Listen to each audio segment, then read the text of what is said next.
की बड़ी खबर के साथ टोंक से बड़ी खबर सामने आ रही है। फूड पॉइजनिंग से 150 लोग बीमार बताए जा रहे हैं। शादी समारोह में खाना खाने के बाद ये लोग बीमार हुए। एक साथ उल्टी, दस्त और पेट में गड़बड़ी से हड़कंप मच गया।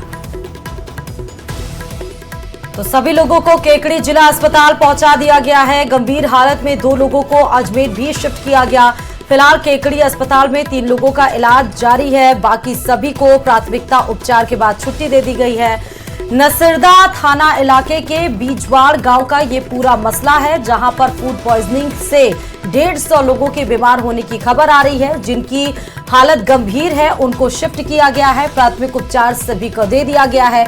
बीजवाड़ गांव का ये पूरा मसला है। भीषण गर्मी है, उस बीच में फूड पॉइजनिंग की ये बेहद ही गंभीर सिचुएशन, जहां पर फूड पॉइजनिंग से 150 लोग बीमार हो गए। ज्यादा जानकारी के लिए संवाददाता दौलत हमारे साथ इस खबर पर जुड़े हैं। दौलत, फूड पॉइजनिंग से 150 लोग बीमार, अभी क्या अपडेट है उनमें? जी बिल्कुल, फिलहाल सभी की हालत है वो स्थिर है। सबको प्राथमिक उपचार के बाद छुट्टी दे दी गई है। 2 जो गंभीर स्थिति में थे उनको अजमेर भेजा गया है और 3 लोगों का केकड़ी में इलाज चल रहा है। लेकिन देर रात शादी समारोह में भोजन करने के बाद में एक अचानक सभी की एक के बाद एक पेट दर्द और उल्टी की शिकायत होने के बाद में गांव में एक बार से हड़कंप मच गया था। नासिरदा थाना इलाके का ये बीजवाड़ी गांव है। उसके बाद सभी जो बीमार थे उनको केकड़ी जिला अस्पताल पहुंचाया था और वहां इनका प्राथमिक उपचार करने के बाद में सभी को छुट्टी दे दी गई है। 3 लोग केकड़ी अस्पताल में भर्ती है और 2 जो गंभीर थे उनको अजमेर रेफर किया गया है। कितने लोग दौलत, रेशियो जो है नंबर्स का, कितने महिलाएं और कितने बच्चे भी क्या शामिल है इसमें? सभी बच्चे, महिलाएं और पुरुष सभी शामिल है। शादी समारोह था बीजवाड़ गांव में। लड़के की शादी थी जिसकी आज बारात जानी थी, तो गांव का भोज था और खाना खाने के बाद में जिस तरह से ये तबीयत बिगड़ी थी अचानक, नासिरदा थाना अधिकारी वो मौके पर पहुंचे और जो किचन बनाई जाती है वहां चेक किया। आप इस पूरे खबर पर नजर बना करके रखिए, आगे भी आपसे अपडेट लेंगे। फिलहाल शुक्रिया तमाम जानकारी साझा करने के लिए। और इस वक्त ब्यूरोक्रेसी की सबसे बड़ी बैठक होने वाली है, क्योंकि मुख्यमंत्री भजन लाल शर्मा ब्यूरोक्रेसी की बड़ी बैठक लेंगे। समय दोपहर 12 बजे बताया जा रहा है, जहां सचिवालय कॉन्फ्रेंस हॉल में यह बड़ी बैठक आयोजित की जाएगी। तो ई फाइल औसत निस्तारण समय की समीक्षा। आपको बता दें कि संपर्क पोर्टल पर जन अभियोग निराकरण प्रगति की समीक्षा होनी है और जल संरक्षण, जल संचयन, जल स्वावलंबन संबंधी कई कार्यों की प्रगति की समीक्षा होगी। तो ये बड़ी जानकारी आपको दे रहे हैं। राज्य में पानी, बिजली, हीट वेव और मौसमी बीमारियों की स्थिति की समीक्षा आज सीएम भजन लाल करेंगे। जिला प्रभारी सचिवों के साथ संबंधित क्षेत्रों की वास्तविक स्थिति की समीक्षा होगी, क्योंकि लगातार देखिए पानी की समस्या गर्मी की वजह से बढ़ती जा रही है और बिजली की भी समस्या जो है वो बढ़ रही है और इसी को लेकर के आज की ये बैठक काफी महत्वपूर्ण है। दोपहर 12 बजे जो है ये बैठक होगी और सचिव को रिव्यू की पीपीटी भेजी और वीडियो कॉन्फ्रेंसिंग के जरिए आपको बता दें कि जिला कलेक्टर्स और संभागीय आयुक्त आज इस बैठक में जुड़ेंगे।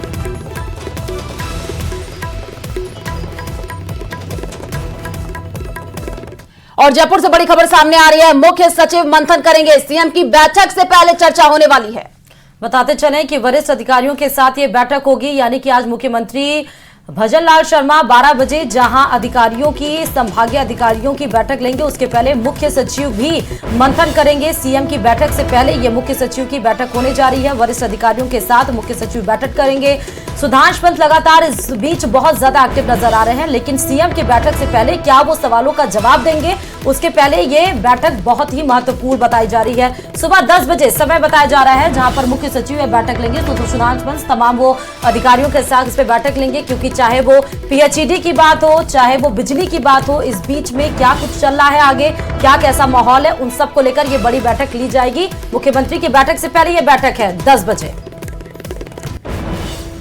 और प्रदेश में हीट वेव का दौर जारी है। श्रीगंगानगर की अगर हम बात करें तो तापमान 48.3 डिग्री सेल्सियस दर्ज किया गया है और इसी के साथ श्रीगंगानगर सबसे ज्यादा गर्म बताया जा रहा है। प्रदेशवासियों को गर्मी से जल्द राहत मिल सकती है। मानसून के केरल में एंट्री के बाद राहत की उम्मीद जताई जा रही है। 20 जून के आसपास राजस्थान में मानसून जो है वो प्रवेश कर सकता है। आपको बता दें कि अगले 2-3 दिन में तापमान कम हो सकता है। लगातार भीषण गर्मी राजस्थान में देखने को मिल रही है। कई जगहों पर तस्वीरें भी देखने को मिली जहां पर पारा 45 डिग्री के पार नजर आया और इसी को लेकर के देखिए अब लोगों में काफी उम्मीद जग रही है कि हो सकता है कि आने वाले दिनों में बारिश हो, मानसून आए तो थोड़ी राहत मिले। तो आपको बता दें कि 2 से 3 दिन में तापमान जो है वो कम हो सकता है। श्रीगंगानगर प्रदेश में सबसे गर्म रहा क्योंकि यहाँ का तापमान सबसे ज्यादा दर्ज किया गया और लोगों को जल्दी गर्मी से राहत मिलेगी क्योंकि प्रदेश में हीट वेव का दौर जारी है। भीषण गर्मी पड़ रही है, कई तरीके की लोगों को परेशानियां झेलनी पड़ रही हैं, लेकिन 2 से 3 दिन ऐसा कहा जा रहा है 20 जून तक प्रदेश में जो है वो मानसून प्रवेश कर सकता है और लोगों को राहत मिलेगी। और देश भर में भीषण गर्मी पड़ रही है। कई शहरों में पारा 50 के पार जा चुका है, कई जगहों पर इसके आसपास घूम भी रहा है। तो वही कुछ राहत वाली खबर यह है कि केरल में मानसून ने दस्तक दे दी है, लेकिन भयंकर गर्मी से राहत मिलने में अभी थोड़ा इंतजार और करना होगा। देखिए एक खास रिपोर्ट।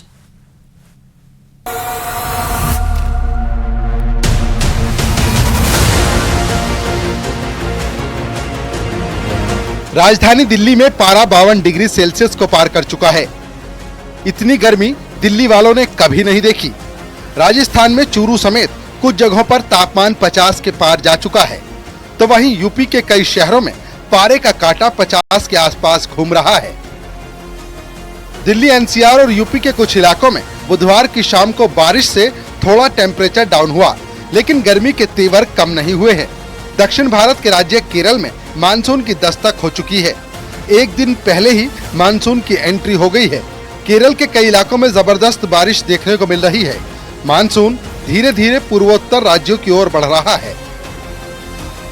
यूपी के कई शहरों पंजाब, हरियाणा, चंडीगढ़, दिल्ली, राजस्थान में हीट वेव का रेड अलर्ट जारी किया गया है। गर्मी की मार से झुलस रहे उत्तर भारत के लिए राहत की खबर ये है कि अरब सागर में चक्रवात की स्थिति बन रही है।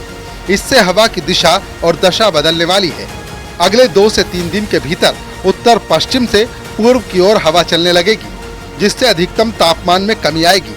1 से 2 जून के बीच बारिश भी हो सकती है।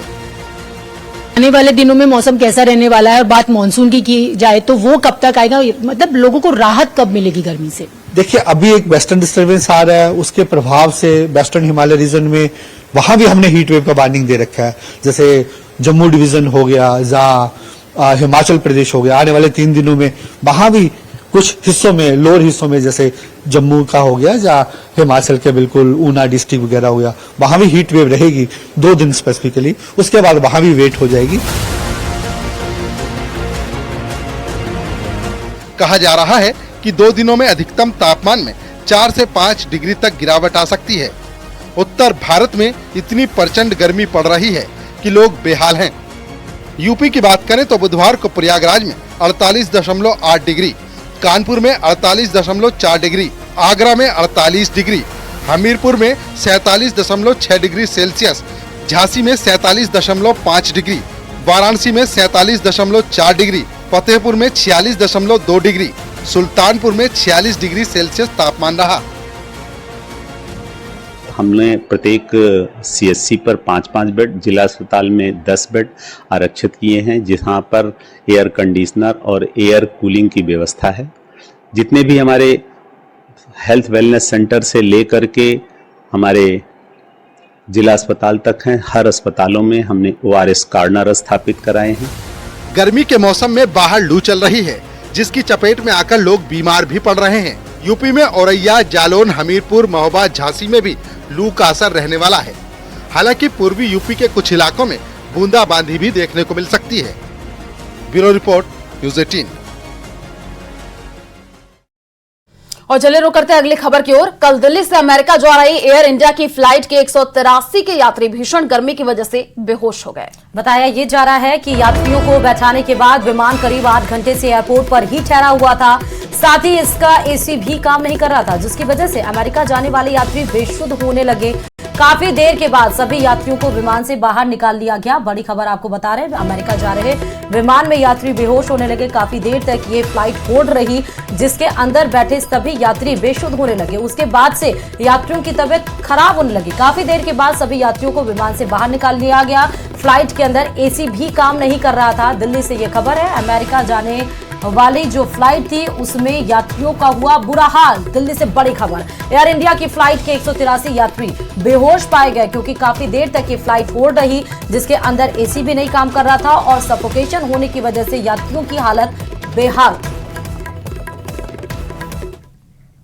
और खबरों में आगे बढ़ते बताते चले कि जयपुर पुलिस ने 4 दिन पहले किडनैप हुई 10 महीने की मासूम को ढूंढ लिया है।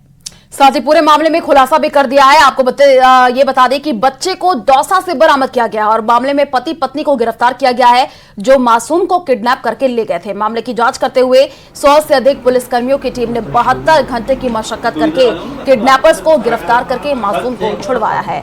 तो किडनैप किया गया था और देखिए 4 दिन बाद जो है वो ये मिल गया मासूम। आप तस्वीर देख पा रहे हैं, यही वो मासूम है। परिजन काफी चिंतित नजर आ रहे थे और 72 घंटे जो है 100 पुलिसकर्मी इसमें जुटे हुए थे। 500 सीसीटीवी फुटेज जो है वो खंगाले गए। तो 10 महीने का ये जो बच्चा जो कि गायब हो गया था, किडनैप हो गया था, उसके बाद से पुलिस ने यहाँ पर कड़ी मेहनत की, सफलता हासिल लगी है। और आप देख पा रहे हैं यही वो मासूम है जिसकी तस्वीर हम आपको टीवी स्क्रीन पर दिखा रहे हैं। 10 महीने का ये बच्चा है। उसके परिजनों को भी आप देख पा रहे हैं, उनके चेहरे पर एक खुशी दिख रही है क्योंकि पुलिस ने चौथे दिन बच्चे को बरामद कर लिया और बेटे की चाहत में जो है यहाँ पर उठा करके उसको ले गए थे और जयपुर से किडनैपर मिला और 10 महीने का ये जो बच्चा है वो मिल गया है। तस्वीर देखिए, आपको टीवी स्क्रीन पर दिखा रहे हैं, यही वो बच्चा है जो कि गायब हुआ था, लेकिन पुलिस को ये बच्चा मिल गया।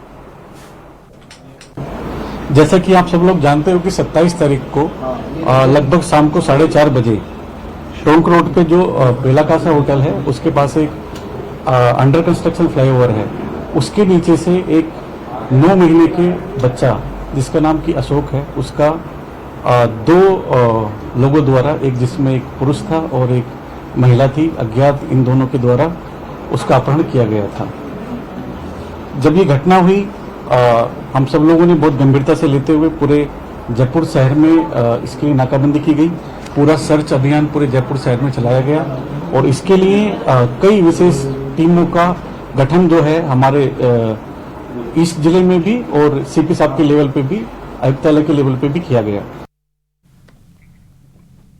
और बजरी माफिया के हौसले इतने बुलंद है कि खुलेआम पुलिस को चुनौती देते हुए नजर आ रहे हैं। ताजा मामला जोधपुर के माता का थाना इलाके के वीर दुर्गादास ओवरब्रिज पर सामने आया है, जहां एक बजरी के ट्रोले का पुलिस ने पीछा किया तो बजरी माफिया ने बीच सड़क पर बजरी को खाली कर दिया। इस घटना का वीडियो तेजी से वायरल हो रहा है। बजरी माफिया की इस हरकत से न केवल आम लोगों की जिंदगी खतरे में डाली गई है, बल्कि आम लोगों में पुलिस की लाचारी वाली छवि भी बनती नजर आ रही है। ये तस्वीर आपको दिखा रहे हैं, आगे आगे बजरी माफिया का ट्रक है, पीछे पीछे पुलिस की गाड़ी है। ये भी बताया गया कि बजरी माफिया के हौसले इतने बुलंद है कि वो पुलिस को अपने पीछे पीछे दौड़ा रही है। हालांकि ये तस्वीर बहुत कुछ बयां कर रही है।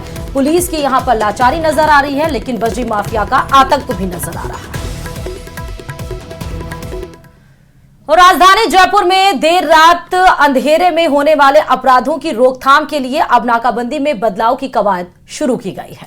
पहले एक थाना इलाके में मुख्य रोड पर एक नाकाबंदी होती थी, अब इसका भी दायरा बढ़ाया जाएगा। क्या कुछ ही पूरा मामला, देखिए रिपोर्ट।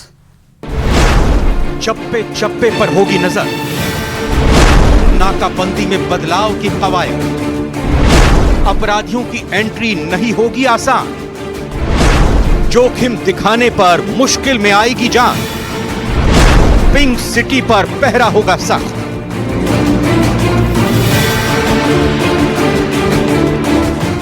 जी हां, पिंक सिटी में अपराधियों की एंट्री आसान नहीं होगी। पुलिस के सख्त पहरे को पार कर पाना मुश्किल होगा, क्योंकि जयपुर शहर के चेक पॉइंट्स में बदलाव करने वाली है। एडिशनल पुलिस कमिश्नर कुंवर राष्ट्रदीप का कहना है कि नाकाबंदी में चेकिंग के बाद काफी कुछ बदलाव करने की जरूरत महसूस की गई है। इसके लिए नाकाबंदी के नए पॉइंट्स के लिए डीसीपी से सुझाव मांगा गया है। नाकाबंदी को लेकर के काफ़ी चीज़ें चेक की गई और उसके बाद जो भी कमियां पाई गई नाकाबंदी में, उसे इम्प्रूव करने के लिए कुछ परिवर्तन किए गए हैं। कुछ नाकाबंदी पॉइंट्स को फिर से असेसमेंट किया जा रहा है और डीसीपी से डिफरेंट पॉइंट्स मांगे गए हैं ताकि अधिक से अधिक एरिया कवर हो सके। जब नाकाबंदी हम कर रहे हो तो व्हीकल के निकलने की पॉसिबिलिटी कम से कम की जा सके। एडिशनल पुलिस कमिश्नर कुंवर राष्ट्रदीप के मुताबिक नाकाबंदी के पॉइंट्स बदले जा रहे हैं। नाकाबंदी के डिजाइन को बदला जा रहा है ताकि वाहन भी निकल सके और जांच भी प्रॉपर तरीके से हो सके। जैसे मैंने बताया, नाकाबंदी के पॉइंट्स चेंज किए जा रहे हैं, पॉइंट्स को री डिज़ाइन कर रहे हैं ताकि व्हीकल निकलने की पॉसिबिलिटीज़ को मिनिमाइज किया जा सके। दरअसल पिछले दिनों Jaipur police commissioner Biju George Joseph ने पुलिस नाकाबंदी की मुस्तैदी जानने के लिए डिकॉय करवाया था। इस नाकाबंदी में खुद police commissioner Biju George Joseph गश्त पर निकले थे। इसमें जो खामियां पाई गईं, उन्हीं को दूर करने के लिए नाकाबंदी में बदलाव की जरूरत महसूस की गई। अब इसकी कवायद की जा रही है। एडिशनल पुलिस कमिश्नर कुंवर राष्ट्रदीप के मुताबिक नाकाबंदी में एक और बदलाव किया जा रहा है। हर थाने में एक चेतक होती है। इसके अलावा डायल 112 चेतक गाड़ियां भी होती हैं। इन्हें भी लोकेट कर रहे हैं ताकि थाने में और भी जगह नाकाबंदी का दायरा बढ़ाया जा सके। थाने में एक चेतक होती है, एक 112 का व्हीकल होता है, तो हम उनको भी लोकेट कर रहे हैं कि थाने में एक नाकाबंदी पॉइंट के साथ साथ 2 और ऐसे पॉइंट होने चाहिए जहां ये व्हीकल खड़ा किया जा सके किसी नाकाबंदी को शुरू करते ही, ताकि थाने का मैक्सिमम एरिया कवर हो सके। उम्मीद है कि पुलिस नाकाबंदी में सुधार आने वाले दिनों में अपराधियों को वारदात के बाद या पहले ही पकड़ने में सफल साबित होगा, ताकि जयपुर कमिश्नरेट के क्राइम के ग्राफ में कमी आए और शहरवासी रात के वक्त भी बेखौफ होकर सड़कों से गुजर सके। जयपुर से न्यूज़ 18 के लिए विष्णु शर्मा की रिपोर्ट। और चलिए रुक करते हैं अगली खबर की ओर। बाड़मेर जेल में हुई बंदे की मौत मामले में 40 घंटे तक धरना चला और इस दौरान कई दौर की वार्ता हुई, लेकिन देर रात जेलर को सस्पेंड और डॉक्टर को एपीओ करने पर गतिरोध टूट गया। इससे पहले पुलिस लाइन में संभागीय आयुक्त आईजी के साथ सरकार के प्रतिनिधिमंडल की 4 घंटे की लंबी बात के बाद सहमति बन पाई थी, लेकिन प्रतिनिधि मंडल में शामिल जनप्रतिनिधियों ने धरना स्थल पहुंचकर लोगों से कहा कि परिजनों की मांग पर प्रशासन कार्रवाई के लिए तैयार है। इसके बाद धरना समाप्त हुआ। मामले की न्यायिक जांच चल रही है। बड़ी खबर आपको बता रहे, जेलर सस्पेंड, डॉक्टर एपीओ किया गया है। बता दें कि जेल में बंद कैदी की मौत हो गई थी। उसके बाद रविंद्र सिंह भाटी लगातार धरने पर बैठे हुए थे। बताया जा रहा था कि जो संबंधित लोग हैं उनके पर कार्रवाई की जाए और उनको त्वरित निलंबित किया जाए। लापरवाह जो अधिकारी थे उनके खिलाफ आदरणीय सीएम साहब ने बहुत ही बड़ा उदारता की तरह जो जिसकी गलती उसको बख्शा नहीं जाएगा, उनके खिलाफ कार्रवाई होगी और पीड़ित परिवार है उनको हर तरह की राहत, जिस मतलब समय में जो भी रोगी अभी भी जेल में है उनका उपचार के लिए भी ध्यान दिया जाएगा। प्रशासन ने भी अच्छी शालीनता के साथ में बात की और सबर वास्ते पूरे बाड़मेर जैसलमेर वास्ते दुख की बात है और वार्ता और दौर चलिया और जो भी जिम्मेदार था जो कार्य लापरवाही के कारण घटना घटित हुई उनके खिलाफ कार्रवाई की मांग थी, उनके खिलाफ कार्रवाई हुई है। जो जिम्मेदार था वो सस्पेंड हुआ है और सेकंड बड़ी चीज कि ये जेल जो है ये तरफ कभी का ध्यान कौन दी है। आज तक जेल प्रशासन है पूरी तरीके से अनाथ है। आज बाड़मेर जेल की अगर मैं बात करा तो 150 कैपेसिटी में ना 250 लोग ना जबरदस्ती जानवर की तरह ट्रीट करे जा रहे हैं और वो ना घाटे रहा। और इस बीच कोटा से बड़ी खबर है, जहां भीषण गर्मी के बीच में 2 नवजात की मौत पर बड़ा एक्शन लिया गया है। 14 अस्पताल कर्मचारियों के खिलाफ कार्रवाई को अंजाम दिया गया। तो बीसीएमओ रईस खान को आपको बता दें एपीओ किया गया और एनएम को पहले ही निलंबित किया जा चुका है। अस्पताल कर्मचारियों की लापरवाही पर यह एक्शन लिया गया है। सुकेत के सामुदायिक केंद्र में 2 नवजात की मौत हुई थी और उसी पूरे मामले में अपडेट आपको बता रहे हैं। वार्ड में कूलर नहीं होने के कारण गर्मी से मौत का आरोप था और इसी को लेकर के अब एक्शन इस पूरे मामले में लिया गया है। एनएम को देखिए पहले ही निलंबित किया जा चुका और गर्मी से 2 नवजात की मौत पर यह एक्शन लिया गया। अस्पताल कर्मचारियों की लापरवाही और सुकेत के सामुदायिक केंद्र में आपको बता दें कि 2 नवजात की मौत हुई थी। और टोंक शहर में ट्रिपल तलाक का मामला सामने आया है। रजबन क्षेत्र में रहने वाली रुखसाना परवीन ने अपने पति जुबेर अहमद के खिलाफ ट्रिपल तलाक को लेकर के परिवारवाद दर्ज कराया है। पीड़िता के परिवार के आधार पर पुलिस ने कार्रवाई शुरू कर दी है। पीड़िता रुखसाना परवीन का आरोप है कि उसका पति जुबैर अहमद दहेज की मांग को लेकर मारपीट करता था। पीड़िता के परिजनों ने उसे जमीन भी दी, लेकिन पति की डिमांड लगातार बढ़ती गई। इसके बाद भी आरोपी ने 10 लाख की मांग को लेकर आए दिन उसके साथ मारपीट की। इसको लेकर पीड़िता ने महिला थाने में दहेज प्रताड़ना का मामला दर्ज करवाया था। मुकदमा दर्ज होने के बाद जुबैर अहमद लगातार पीड़िता पर राजीनामे पर दबाव बना रहा था। राजीनामा नहीं करने पर आरोपी पति ने पीड़िता और उसके बच्चों को घर से बाहर निकालकर ट्रिपल तलाक दे दिया।